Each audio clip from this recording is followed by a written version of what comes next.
بسم اللہ الرحمن الرحیم۔ السلام علیکم ناظرین، آج کے تھم نیل اور ٹائٹل کے مطابق ہم پچھلے کچھ دنوں کے اندر پاکستان کے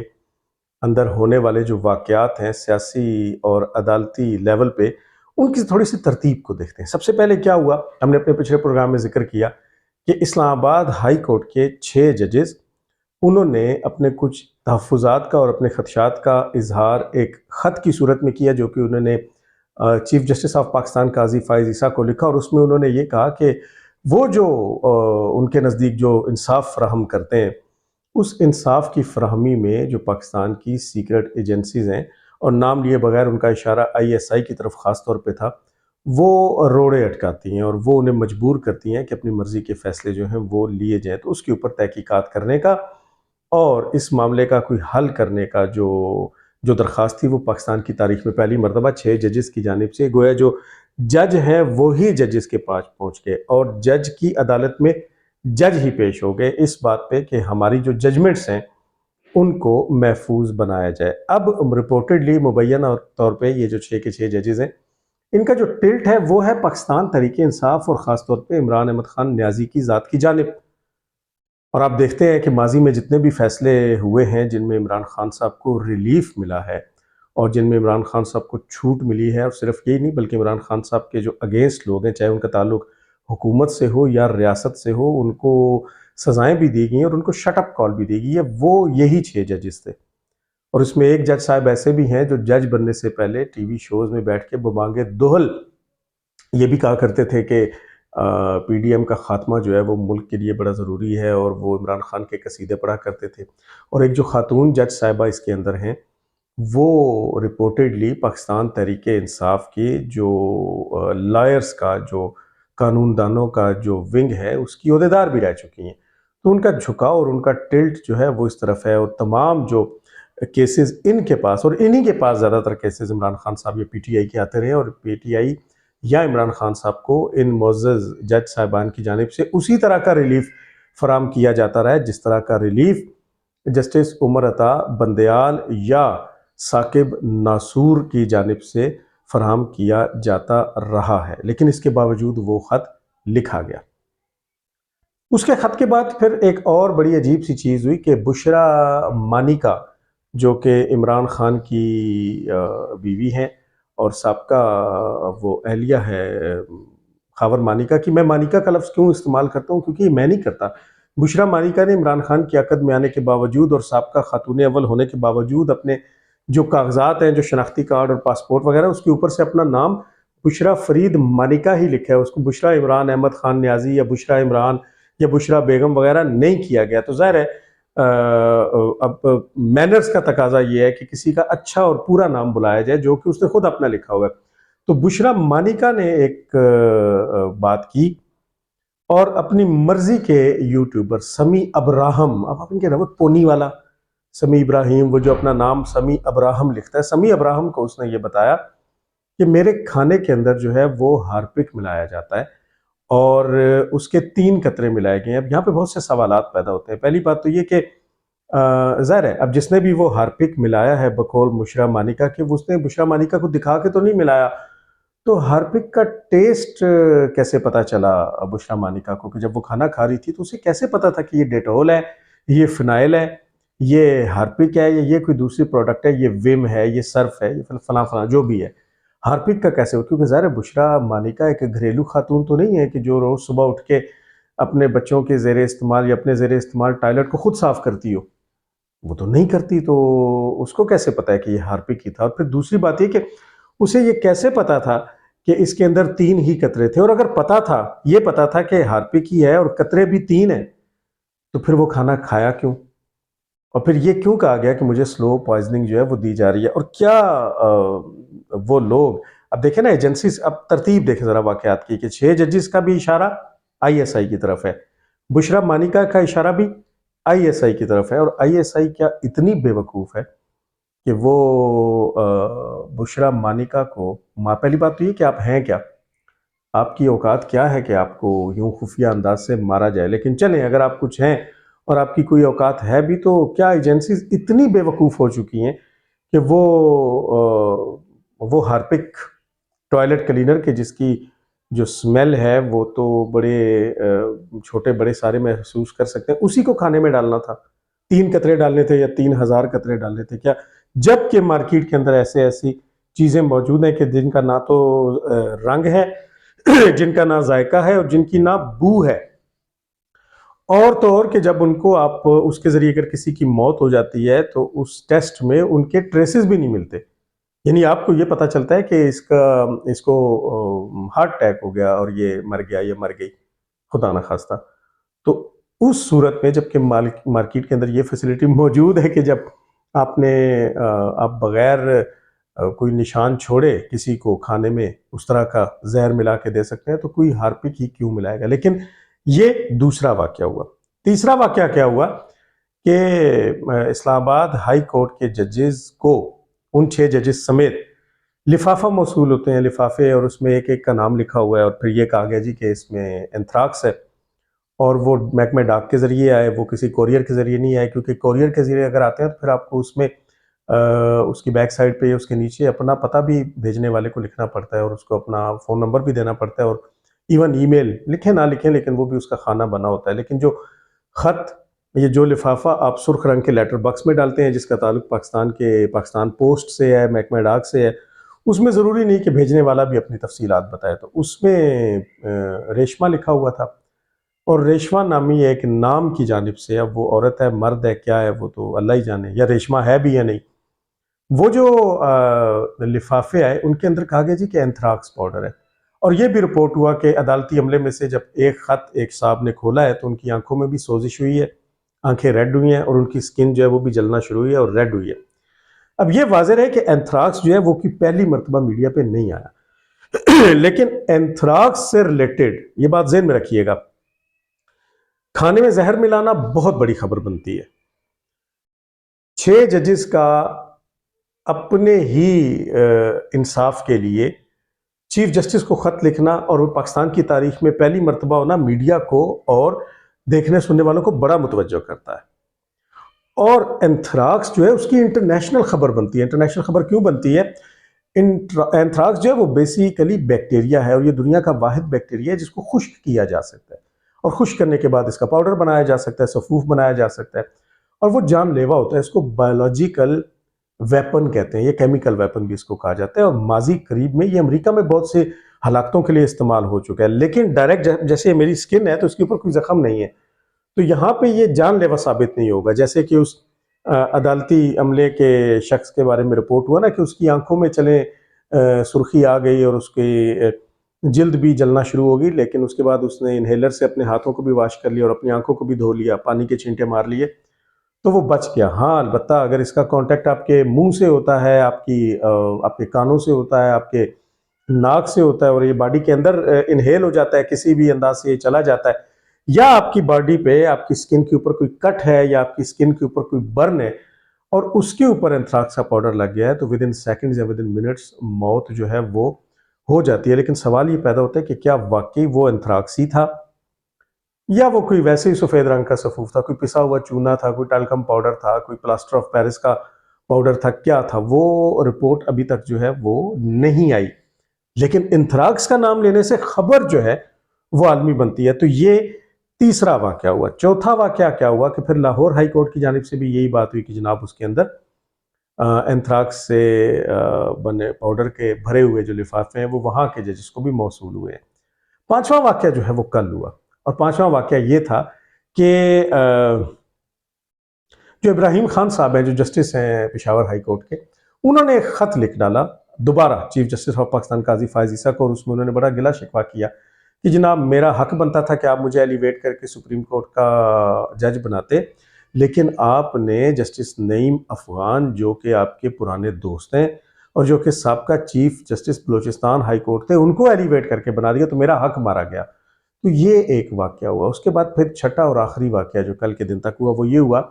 اور اس سے پہلے ہاں ایک اور واقعہ یہ بھی ہوا کہ وہ جو کمیشن بنایا گیا تھا، جس کا ہم نے اپنے پچھلے پروگرام میں ذکر بھی کیا تھا، جس کی سربراہی تصدق حسین جیلانی کو دی گئی تھی، اتنا پریشر پاکستان تحریک انصاف کی جانب سے ڈالا گیا کہ وہ اس شریف آدمی نے اس کی سربراہی سے معذرت کر لی، اور پھر یہ کہا گیا کہ فل کورٹ بنایا جائے، اور کل کو ایک 7 ججز پہ مشتمل بینچ جو تھا اس کا ایک live session supreme court Pakistan کے اندر ہوا، جس میں حکومت کی جانب سے اٹارنی جنرل منصور عثمان آوان صاحب جو ہیں وہ پیش ہوئے، اور انہوں نے بنیادیں ہلا کے رکھ دی مختلف چیزوں کی. چلیں اس میں ہم بعد میں اپنے کسی پروگرام میں آئیں گے. اور پھر اس کے اینڈ پہ جب وہ نئی تاریخ دی جا رہی تھی تو چیف جسٹس آف پاکستان قاضی فائز عیسیٰ نے کہا کہ میں ایک بات کا جواب دینا چاہتا ہوں کہ جو یہ کہا جا رہا ہے نا کہ فل کورٹ کیوں نہیں بنایا، تو اس میں میرا اس میں کوئی کردار نہیں. اسلام آباد کے اندر جو ججز موجود تھے ان کی تعداد ہی 7 تھی، باقی لاہور اور کراچی میں تھے، اپنی چھٹیوں پہ گئے ہوئے تھے اور عید کے بعد آئیں گے. تو جب عید کے بعد آئیں گے تو میں فل کورٹ بھی بنا دوں گا اور اس کو پھر ہم ڈے ٹو ڈے ہیئرنگ کر کے اس معاملے کو نمٹائیں گے. یہ کون سا معاملہ تھا؟ انہی 6 ججز کا معاملہ تھا جنہوں نے بنیادی طور پہ اس سلسلے میں انصاف مانگا ہے سپریم کورٹ آف پاکستان سے کہ ایجنسیاں انہیں تنگ کرتی ہیں اور انہیں ان کی مرضی کے فیصلے نہیں دینے دیتی. اب اس طرح کا وہ فیصلہ کون سا ہے جو مرضی کا نہیں تھا، وہ اب ان کو بتانا پڑے گا، ان کو ثبوت بھی دینا پڑے گا، لیکن وہ آنے والے دنوں کی بات ہے، ہم تب اس پہ بات کریں گے. تو یہ 6 اور 7 واقعات کا 6 یا 7 واقعات کا تسلسل ہے جو آپ کے پچھلے 3-4 دنوں میں آپ کو نظر آئے. میڈیا کو پورا گریب رکھا ہے. یعنی مہنگائی کتنی ہے، پیٹرول کی قیمت جو ہے وہ پھر تقریباً 10 روپیہ بڑھ چکی ہے، کھانے کو روٹی نہیں مل رہی، مارکیٹ میں ٹماٹر اور پیاز جو ہیں وہ آسمان سے باتیں کر رہے ہیں کہ جیسے وہ کوئی ہیرے جواہرات ہیں. لوگ ایک دوسرے کو قتل کر رہے ہیں، اسٹریٹ کرائم جو ہے وہ بہت زیادہ بڑھ چکا ہے. میں کل آپ یقین کریں، میں کل اپنے بچے کی فیس دینے کے لیے جب ایک بینک میں گیا تو مجھ سے آگے جو بندہ کھڑا ہوا تھا وہ اس کے چہرے پہ بڑی پریشانی تھی، اور جب اس نے وہ سلپ بینک میں دی اس اسکول کی تو اسے کہا گیا نہیں کہ جناب آپ کے 180 روپے جو ہیں وہ اور بنتے ہیں. اور وہ آدمی اپنی آنکھوں میں آنسو لیے بالکل رونے والا ہوگا. اس نے کہا جی میرے پاس تو پیسے یہی ہیں، میرے پاس تو 180 روپے ہیں ہی نہیں، تو آپ مہربانی کریں. لیکن وہ جو بینک آفیسر وہاں بیٹھی ہوئی تھی انہوں نے کہا کہ نہیں ہم اس طرح نہیں کر سکتے، تو آپ جائیں. وہ بہرحال میں نے انہیں کہا کہ آپ مجھ سے یہ پیسے لے لیں اور ان کو جانے دیں اور ان کی فیس پوری کر لیں. لیکن میں یہ سوچ رہا تھا کہ یہ بندہ جس کی جیب میں بچے کی فیس دینے کے بعد 180 روپیہ بھی نہیں بچا، تو یہ شام کو افطار کہاں سے کرے گا، یہ کھانا کہاں سے کھائے گا، روٹی کہاں سے کھائے گا. لیکن یہ ہمارا موضوع نہیں ہے، یہ ہمارے سوشل میڈیا پہ نہیں ہے، یہ ہمارے مین سٹریم میڈیا پہ نہیں ہے، یہ کسی ویلاگر کا، اس پہ ویوز نہیں آتے نا جی، اس پہ ڈالر نہیں بنتے، اس پہ لائکس شیئر اور سبسکرائب نہیں ملتے، اس سے آپ کا چینل گرو نہیں کرتا. یہ تو غریب آدمی کی کون سنے گا جی، وہ تو کوئی نہیں سنے گا. اب تو یہ ہونا چاہیے کہ کس جج نے انصاف کن بھولے بالے معصوم ججوں پہ آئی ایس آئی کا پریشر ہے جو ان کو انصاف نہیں کرنے دیتی، اور کن کو انتھراکس دیا جا رہا ہے، انتھراکس جو کہ عالمی خبر بنتی ہے. تو ہمارے موضوعات تو یہ ہیں، معاشرہ جائے بھاڑ میں، غریب جائے بھاڑ میں. اب آتے ہیں اس طرف جو میں نے اپنے تھم نیل میں لکھا. میں نے کیا لکھا؟ میں نے یہ لکھا کہ عمران خان صاحب کو حکومت دے دینی چاہیے، پورے پاکستان کی حکومت دے دینی چاہیے، جیل سے باہر نکالنا چاہیے، ان سے اپنے کیے کی معافی مانگنی چاہیے، انہیں پھولوں کے ہار ڈالنے چاہیے، ان پہ گل پاشی کی جانی چاہیے، ان کے لیے پلکیں بچھائی جانی چاہیے، اور وہ اس کے اوپر وہی جو ان کا انداز ہے یوں سینہ تان کے بڑے متکبرانہ انداز میں جس طرح وہ بندہ چلتا ہوا آتا ہے، تو اس کو آ کے سیدھا پرائم منسٹر ہاؤس میں بٹھا دینا چاہیے. زرداری صاحب کو کالر سے پکڑ کے گھسیٹ کے دوبارہ جیل میں ڈال دینا چاہیے اور وہاں پہ عارف علوی کو بٹھا دینا چاہیے، یا میرا خیال ہے کہ شیر افضل مروت جو ہے اس مرتبہ ٹھیک رہے گا، یا شہباز گل کو بٹھا دینا چاہیے، شہباز شریف کو بھی پابند سلاسل کر دینا چاہیے، اور پھر کھل کے کھیلنے کا موقع دینا چاہیے. جنرل فیض حمید کو دوبارہ سے آئی ایس آئی دے دینی چاہیے. سپریم کورٹ جو ہے وہ ثاقب ناصور اور بندیال دونوں کے حوالے مشترکہ طور پہ کر دینی چاہیے. ایک دن بندیال آئے اور ایک دن ثاقب ناصور آئے، اور پھر اس کے بعد کہا جائے کہ ہاں اب آؤ اور اب ڈیلیور کر کے دکھاؤ. آپ کو یاد ہوگا کہ عمران خان نے اپنے دور حکومت میں چیزوں میں کتنا اضافہ کیا. پاکستان کے اس زمانے کے 72 سالہ یا 71 سالہ دور میں جتنے قرضے کل لیے گئے تھے، یعنی 1947 سے لے کر 2018 تک، ان سے ڈبل قرضے عمران خان نے لے لیے. آئی ایم ایف کے پاس نہ جانے کی باتیں کر کے اور اس کو خودکشی سے تعبیر کرنے کے باوجود آئی ایم ایف سے قرضے لیے. پھر ابھی جو والٹن ایئرپورٹ والا سکینڈل بنا ہے کہ تقریباً 350 ارب روپیہ ویلیو ہے جی والٹن ایئرپورٹ لاہور کی، جو پرانا ایئرپورٹ تھا جو کہ فلائنگ کلب ہے، لیکن اس کو مبینہ طور پہ عمران خان نے، اور یہ جو آیا ہے یہ وہاں کی جو ایسوسی ایشن ہے، جو یونین ہے، ان کی طرف سے آیا کہ جناب عمران خان نے اپنے ایک قریبی دوست کو 50 ارب روپے میں بیچ دیا تھا اور اس کی میڈیا کو ہوا بھی نہیں لگنے دی تھی، اور مبینہ طور پہ کوئی 50-60 ارب خان صاحب نے خود اپنی جیب میں ڈالے تھے۔ تو اگر 50-50 100 یا 60-60 120 ارب بھی ہوں تو 350 ارب کی چیز کو 100-120 ارب روپے میں بیچ کے میڈیا کو ہوا بھی نہیں لگنے دی، اور خان صاحب یہ اپنے ہاتھ جاڑ کے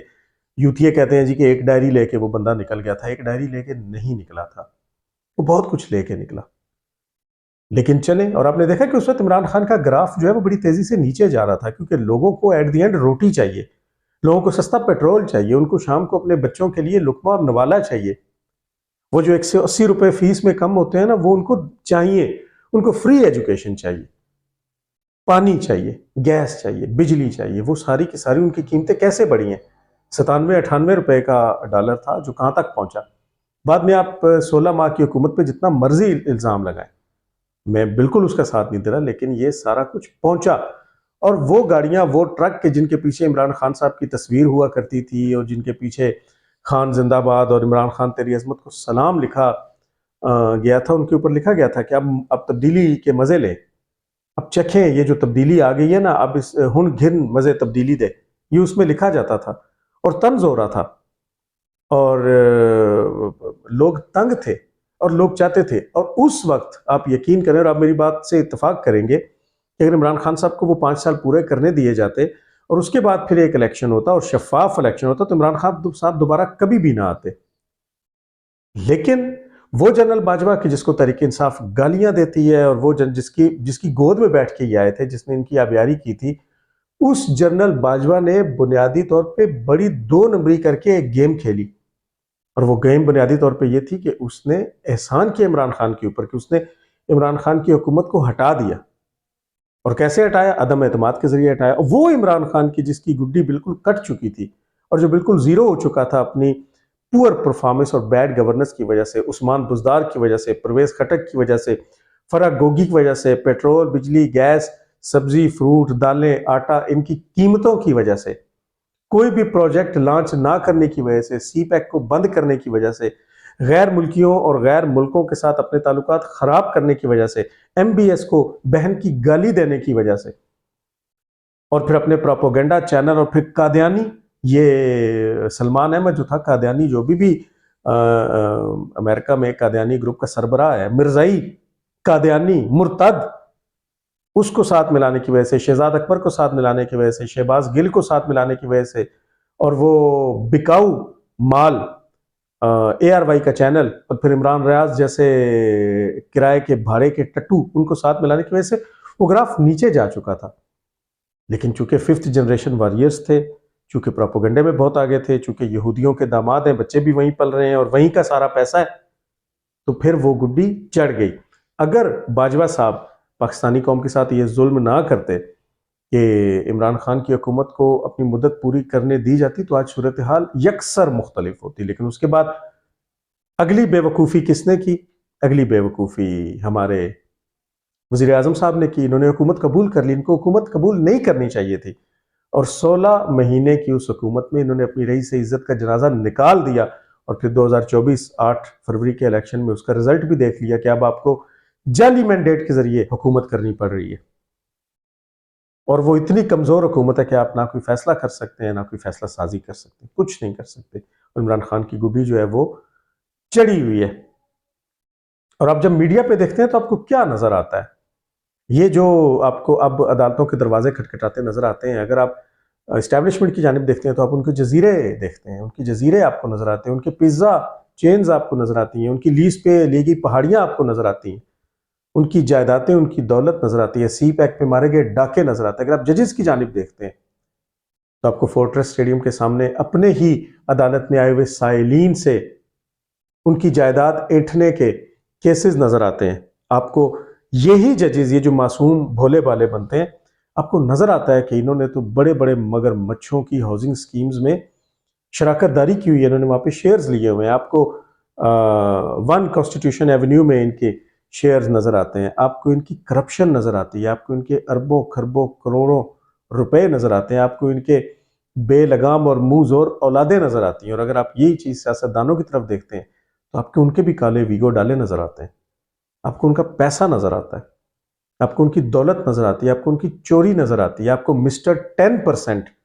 دوبارہ سے صدر پاکستان کی کرسی پہ بیٹھا ہوا نظر آتا ہے، آپ کو چور اور مبینہ طور پہ ہزاروں ایکڑ کے اندر بنائے گئے محلات کا مالک اور شوگر ملوں کا مالک اپنا وزیر اعظم نظر آتا ہے، آپ کو 350 کنال بنی گالا کے محل کا مالک اور اربوں کی جائیدادوں والا آپ کو اپنا نجات دہندہ نظر آتا ہے، تو پھر ملک کا کیا بنے گا؟ ملک کا یہی بنے گا، کیونکہ پراپوگنڈا وار کے اندر موجود ہے اس وقت پاکستان۔ یہ جو میں نے آپ کو 6 واقعات بتائے جو کہ پچھلے 5-6 دن سے ہوئے ہیں، اس میں غریب کہاں ہیں؟ اس میں لوگ کہاں ہیں؟ اس میں بشرا بی بی کے 3 قطرے ہیں، اس میں انتھراکس کا پاؤڈر اس سے وابستہ 6 یا 8 یا 10 ججز ہیں، اس میں کوئی یہ رو رہا ہے کہ مجھے اپنے سپریم کورٹ میں جگہ کیوں نہیں دی اور مجھے یہیں پہ کیوں رہنے دیا، اور اس میں کوئی اپنی صفائیاں دیتا پھر رہا ہے۔ اس میں اس ایجنسی کو بدنام کیا جا رہا ہے جس ایجنسی نے رشیا کے ٹکڑے کیے تھے۔ پولیٹیکل ونگ سے آپ کو اختلاف صحیح، لیکن سپر پاور ایجنسی ہے پاکستان کی ISI۔ لیکن اس میں آپ کو اب نظر آتا ہے کہ جب آپ 23 مارچ کی پریڈ کرتے ہیں تو پروپیگنڈا واریئرز جو ہیں وہ اسے سرکس کہتے ہیں، اور وہ کہتے ہیں غزہ میں جاؤ، فلسطین میں جاؤ، وہاں پہ یہ کر کے دکھاؤ، تم لوگ یہاں پہ سرکس کرتے ہو۔ انہوں نے یہ لفظ تب استعمال نہیں کیا تھا جب عمران خان اپنا سینہ نکال کے اسی 23 مارچ کی پریڈ میں 4 مرتبہ پریڈ گراؤنڈ میں آیا تھا۔ فلسطین تب بھی اسرائیل کے قبضے میں تھا، غزہ تب بھی ظلم کا شکار تھا، لیکن تب یہ سرکس جاری تھی۔ اب یہ جو کچھ ہو چکا ہے اس میں جنریشنز لگیں گی، ڈیکڈز لگیں گے، دہائیاں لگیں گی، لیکن اس کے باوجود آپ اس کے نقوش نہیں مٹا سکیں گے۔ حل کیا ہے؟ حل ڈنڈا ہے، کمزوری دکھانا حل نہیں ہے۔ یہ یاد رکھیے گا کہ اگر اب ریاست کمزور ہوگی، میں ریاست کی جب بات اب کر رہا ہوں تو میں اسٹیبلشمنٹ کی بات کر رہا ہوں، اور یہ قادیانی، یہ یہودی، یہ ایجنٹ، یہ سارے یہ ملک کو جس طرف لے گئے ہیں، اب اگر 9 مئی والوں کو ٹائم پہ نشان عبرت بنا کے لٹکایا جاتا تو آج یہ نوبت نہ آتی۔ اب یہ جو گرداب ہے جس میں پھنسے ہوئے ہیں، اور اس میں اس حمام میں سارے ننگے ہیں، چاہے وہ اسٹیبلشمنٹ کے لوگ ہوں، چاہے وہ عدلیہ کے لوگ ہوں، چاہے وہ سیاست کے لوگ ہوں، لیکن وہ جو اصل ننگ ہے، وہ جو ننگے غربت ہے، وہ جو جسم پہ کپڑا نہیں ہے، وہ جو کھانے کو روٹی نہیں ہے، وہ جو پاؤں میں جوتی نہیں ہے، وہ عوام ہے۔ اور اس عوام کی آپ کو کہیں کوئی جگہ نظر نہیں آتی، کیونکہ اس سے نہ تو آپ کی ریٹنگ بڑھتی ہے، نہ آپ کی ویلیو بڑھتی ہے، نہ آپ کے ڈالر آتے ہیں، اور نہ ہی آپ کا لائف سٹائل بنتا ہے۔ وہ آفتاب اقبال جیسے بھگوڑے جو یہاں پہ جوتے چاٹتے رہے، اب دیکھیں نا اربوں خربوں بنا کے اور بیدیاں روڈ کے اوپر اپنے فارم ہاؤسز بنا کے۔ آپ نے کبھی سوچا کہ یہ جو پروپیگنڈا واریئرز میں بڑے بڑے نام ہیں، عمران ریاض جیسے، صابر شاہ کویز جیسے لوگ جو ہیں، یہ آج جبکہ لاکھوں روپے مرلہ زمین نہیں ملتی اور اچھے علاقوں میں تو کروڑ پہ چلی گئی ہے، تو وہاں پہ ان کے ایکڑوں کے فارم ہاؤسز کیسے بن جاتے ہیں؟ کیونکہ یہ ایجنٹ ہے۔ تو لگے رہیں، اب پھر دیکھیں کیا ہوتا ہے۔ جب تک آنی ہاتھوں سے نہیں نمٹا جائے گا، جب تک زیرو ٹالرنس پالیسی نہیں ہوگی، پاکستان مزید خدا نخواستہ نیچے جاتا رہے گا۔ آپ نے آج کا پروگرام دیکھا، اس کو لائک کیجئے، شیئر کیجئے، سبسکرائب کیجئے، اور بیل آئیکن کو ضرور پریس کیجئے تاکہ میرے آنے والی ویڈیوز جو ہیں وہ آپ تک پہنچ سکیں۔ انشاءاللہ اگلے شو میں آپ سے دوبارہ ملاقات ہوگی۔